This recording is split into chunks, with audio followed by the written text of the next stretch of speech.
The views expressed are not necessarily those of KSCJ and Powell Broadcasting Company. This program is not intended to replace the advice of doctors or other clinical providers. Consult with your practitioner to ensure the proper course of action for you. Welcome to When Things Aren't Going Well on AM 1360, FM 94.9 KSCJ. This program is dedicated to your mental health wellness and brought to you by Family Services, a United Way partner agency. Here's your host, Art Silva. Good morning, Siouxland, and welcome to When Things Aren't Going Well. This show is all about your mental wellness and how you can help yourself navigate the daily highway of life. We hope to educate and motivate you to help improve your mental wellness environment. I'm Art Silva, and our show is brought to you by Boys and Girls Home and Family Services, a United Way partner agency serving the Siouxland community since 1894. Let me introduce my co-host, Brenda Geisinger, the Chief Operating Officer at Boys and Girls Home and Family Services. Good morning, Brenda. How you living? Good morning. I'm doing great. How about you? It's another day, so here we go. So glad to have you. Good to see you. We are dedicating 2023 to families and the stress they are facing daily. We have our own family at Boys and Girls Home and Family Services. The average length of stay is 7 months. Some stay longer, others less, but 24/7, 365. So as we talk today, we want you to know we have an educational show for you. We're really excited about this. And I think you're going to learn something because I think we will also. So, Brenda, would you please introduce our guest and today's topic? Absolutely. So today we are going to talk about Head Start. It is National Head Start Awareness Month, a phenomenal program and does great work here in Sioux City. And we have with us the Executive Director of Community Action Agency, who also does the Head Start overseeing, Jean Logan. Welcome. Thank you. Thank you for having me today. I'm so excited to talk about Head Start and Early Head Start with you. Well, this is excellent. So it's Head Start Awareness Month. So let's get aware. So why don't you take it from there, Jean, okay? Okay, so we have run Head Start for over 51 years now. Ooh, great program. Wow. So it's a federal program. So the money comes from the federal government directly to our agency. We're part of Region 7 out of Kansas City, and we serve 600 children and about 30 pregnant women every year. Wonderful. Wow. Wonderful. I think people will be really surprised to hear that. We have 8 early Head Start classrooms, and those serve children that are 6 weeks up to 3 years old. We have 64 slots. Oh, my word. 6 weeks? Oh, wow. Okay. 6 weeks. Yeah. Well, parents go back to work about that time. Yeah, that's right. And then we have also 21 preschool classrooms, and they're scattered throughout Sioux City. And we have 7 home visitors that do home visits. Quite an arena that you play in right across the whole community and serving it in different ways. Let's talk about, there's Head Start and Early Head Start. So you choose which came first, and let's learn a little more about it. Head Start came first. Okay. As part of the war on poverty, LBJ, who was a teacher in a really impoverished area in an impoverished school district, realized that kids were coming to school, and when they came to school, they weren't all prepared in the same way. So Head Start was a preschool program, a comprehensive preschool program, I should say, for 3 to 5-year-olds. So Head Start has a philosophy that anything that you do to help the family, you're also helping improve the life of that child. So we are a different, when I say comprehensive, I really mean that. We look at the children's emotional health, their social skills, their development. We really want to come alongside the family and work on family goals, which makes it much more than just a preschool. It's not a daycare. And sometimes I think people don't understand that about Head Start. Brenda, I think you definitely understand that, the misunderstanding that people have with education and preschool education and the need out there. And we see that need with our clients who come in also. Can you tell us about the Head Start operation that's over in Dakota City?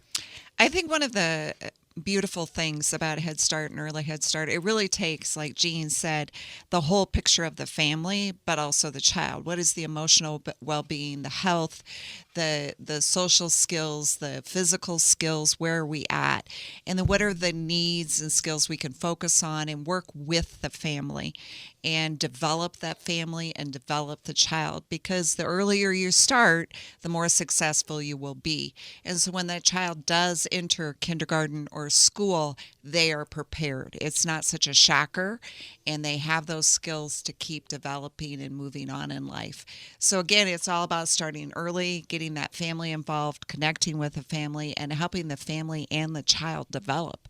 And it's just a magical thing. I mean, and it grows and it's needed. And when we talk about serving over 600 little kiddos, you think there's probably 2 or 3 other siblings in that family, and the mom or the dad or both just really feel that support. Like, being a parent is not an easy thing, and to have that extra support and guidance and help is phenomenal. Well, you're listening to When Things Aren't Going Well. I'm Art Silva along with Brenda Geisinger and Jean Logan from Community Action Agency, and we're discussing Head Start and Early Head Start. Well, Jean, we have quite a diverse population in Sioux City, so I'm sure that has to affect your organization. You want to talk about that? I would love to talk about that. Go ahead. One of the things that we're able to provide in our classrooms is a really rich and culturally diverse environment in terms of the materials that we have in the classroom, the dolls that we have in the classroom. We are really sensitive to making sure that our families, regardless of what country of origin they might come from, feel welcomed and feel at home. So we do use the language link. We have translators available, which is necessary, right, for some of the people that we have coming in, since we have such a multitude of languages now. And we try really hard to make sure that our staff is also reflective of the population of kids that we're serving. So we have quite a few staff that are bilingual. We're really looking to try to hire people from the community, representing really that richness that we get now, right? The fabric of our community, yes. Absolutely. So rich. Aren't we so lucky now We have a soul in this city. That we have all these great new markets and restaurants Yes. and options for clothing and the festivals that we have in town, so that we can learn more and grow from one another in the rich traditions that people bring from literally from all over the world. It's just exciting. And here we are in Sioux City, Iowa, right in the middle of the country, and we seem to be doing this a lot better than other communities are in welcoming in. And I think our people come for the same reason. And I think, Jean, you mentioned it when we were offline. Everybody wants the same thing. Everybody wants the same thing: a roof over your head, a good job, education, health. I want to take care of my family.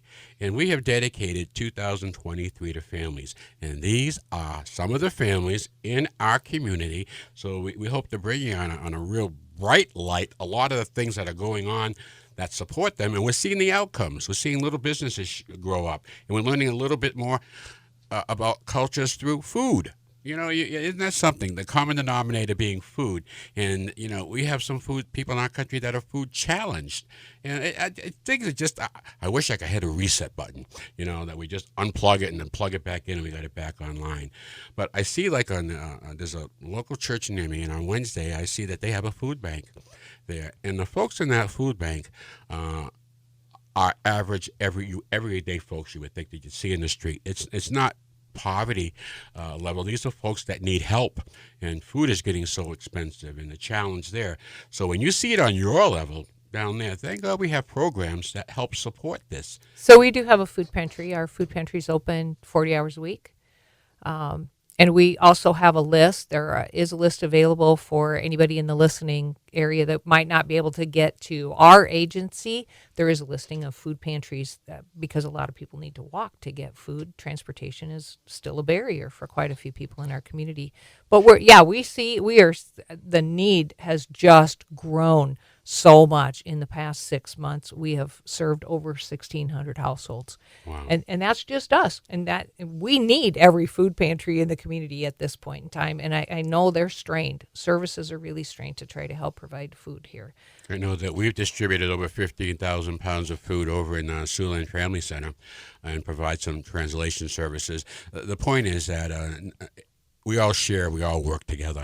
I want to give a plug for Growing Community Connections, because if you need some information on where to go for food assistance or help, go online to Growing Community Connections. They can tell you where to go. There's a lot of food banks out there that are looking to help. So that's a great resource in the community, and we want to use that.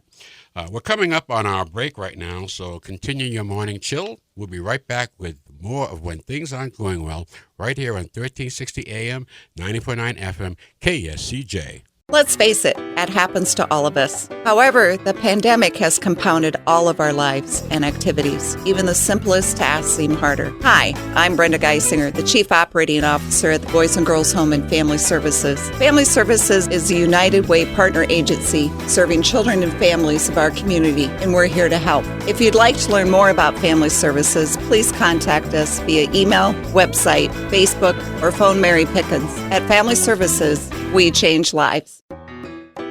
Welcome back to When Things Aren't Going Well on KSCJ. Here's Art Silva. Welcome back to When Things Aren't Going Well. I'm Art Silva along with Brenda Geisinger and Jean Logan from the Community Action Agency. And we'll continue our discussion on Head Start Awareness Month. So, Jean, let me, cultural competencies. We have so many different nationalities and ethnicities, and I can't say it, I won't say it again, coming into the community right now. Do you find that you have to deal with individual cultural competencies? We do spend a lot of time trying to learn more about the cultures of the families that we serve, because we have found, for example, that maybe within some family structures, in other countries, mom might be the one that looks like she's listening to you, but dad might be the decision maker, or it might be the imam in the community here that would be the decision maker. And so we really have learned to go broader in terms of trying to understand the needs of our families and to really figure out how we can best come alongside them and work with them.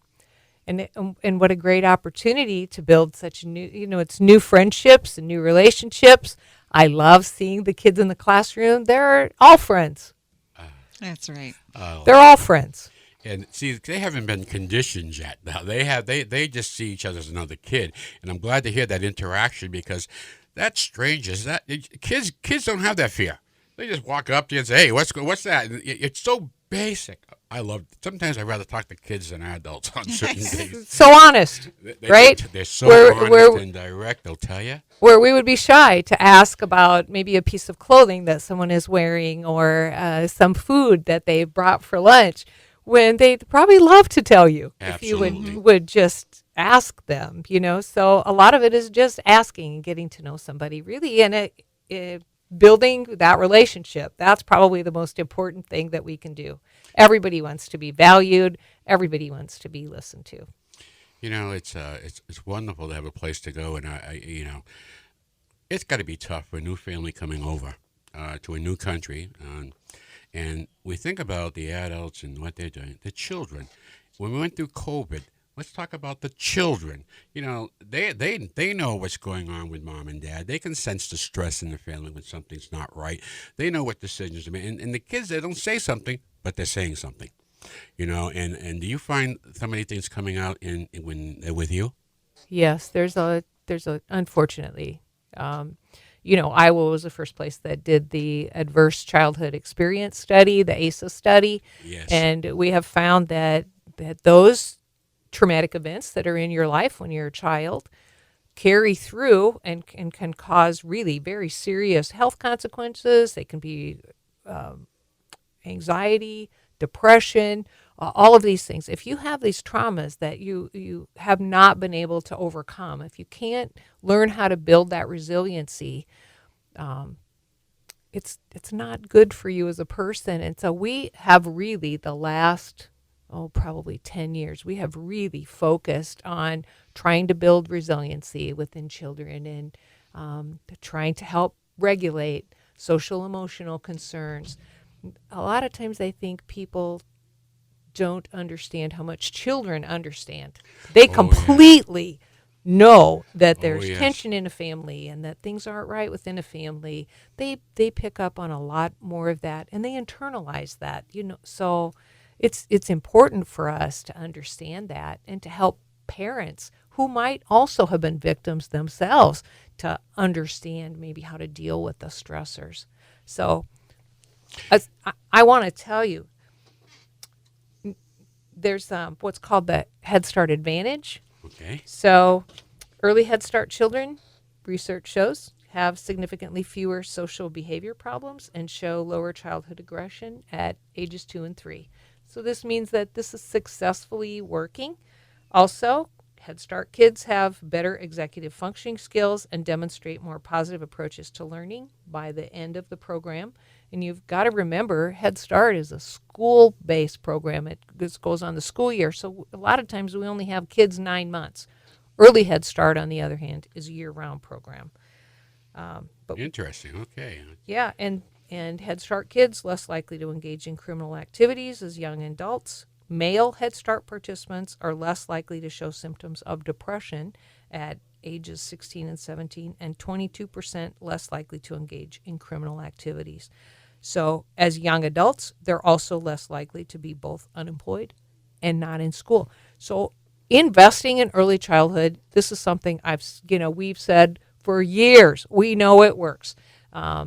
Kids that are in early childhood programs are more likely to be employed, to be married, to get the house and have successful housing and to complete school. So many great outcomes can happen. I love the word you use, and I don't think we use it enough. Investment. This is an investment in our future. Put the money, put your time, money, and attention on the kids. We don't want kids that get by. We want children who thrive. Whatever way they're going to go, they're going to thrive for all of our kids. And what we need to do, we need to create those opportunities, block for them, talk with them, be more of a coach, be willing to meet them halfway, understand and listen from their perspective. It's valued. That's a very important perspective, and we need to value that and not just say they're a kid. Listen to our kids. I love that word investment because I feel that's what we do. We get the kids back up on their feet. They've been through a terrible situation. That varies, and we get them on their feet and up again to be contributors in the society, to come back and do the family, get a job, and do what we want to get that family unit back in line again. The family unit is such a nucleus of what we do, and now you define families in many different ways. We had Sergeant Tom Gill on, and he said something that demonstrated the interaction between the police department and the schools, and that was when there's a domestic violence call, the police go on. And this goes back to the point you make, Gene. Don't think the kids don't pick up on what's going on. They may not say anything, but they see it and they feel it. So the police department now has a system where they go online, press an icon, and it goes to the school. It doesn't tell the school what happened and what they went on the call for, but it does say Johnny or Susie had a rough night. They may have the school knows that. That's wonderful. Help our kids. These are the people we should be helping. So right. This is I love that word, investment. Great word. So let's move on. How about your organization? How do you get your organization in line to handle all these differences? Constant training? I've got to say, yes, we do a lot of training, cultural competency training, but I think overall we embrace them. And we're really, our staff is really reflective of the community to the extent possible, including we had a little malfunction, but I was able to say, and I want to say, 35% of our staff are parents or former parents. So we have wonderful. Believe in it, and they came back to help support it. That's remarkable. Yeah. What a nice deal that is. You're going to have that. Mm-hmm. That's important. That's really important to have that. You're just going to have success. Yeah. Well, listen, we're coming up on the end of our show. We like to end our show with a little joke.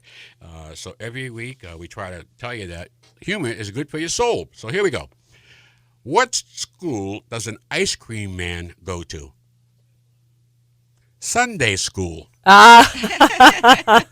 Thanks, Brenda. Thanks, Gene. And thanks to our listening audience. A shout out to the Morningside softball team for their help with the Boys and Girls Home and Family Services tailgating for our kids event. Thanks, ladies, for your arms, legs, and great attitude. Don't forget to visit the Stuffed Boutique located on, those deals are so good I get tongue-tied. Okay, don't forget to visit the Stuffed Boutique located at the Portman Indian Hill Shopping Plaza, the new home of the Jeannie Peterson Behavioral Health Campus. Boys and Girls Home and Family Services hiring teachers and therapists. Call our HR manager at 293-4700. When things aren't going well, we'll return next Saturday morning right here on 1360 AM, 94.9 FM, KSCJ. Your homework? Go out and have a good laugh. Be kind to your mind. Happy trails to you until we meet again. Happy trails to you. Keep smiling until then. Happy trails to you till we meet again.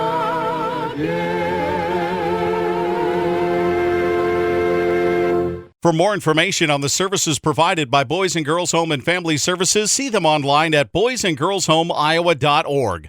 Or you can call 712-293-4700 to get more information about family services, residential treatment, the Opportunity School, the Siouxland Family Center, and more.